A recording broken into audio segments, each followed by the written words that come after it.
chosen by children who measured and mixed my smooth, spicy batter while sneaking quick licks. When you're making something, you get a quick lick. I do too. I like that. A sprinkle of ginger, some cinnamon too, molasses, soft butter, and eggs as my glue.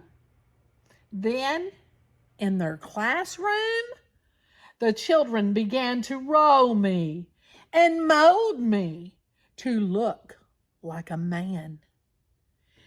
They added some sweets to make me complete, and I baked on a pan in the warm oven heat. It's pretty toasty in here. I heard a small ding, and they pulled out the pan.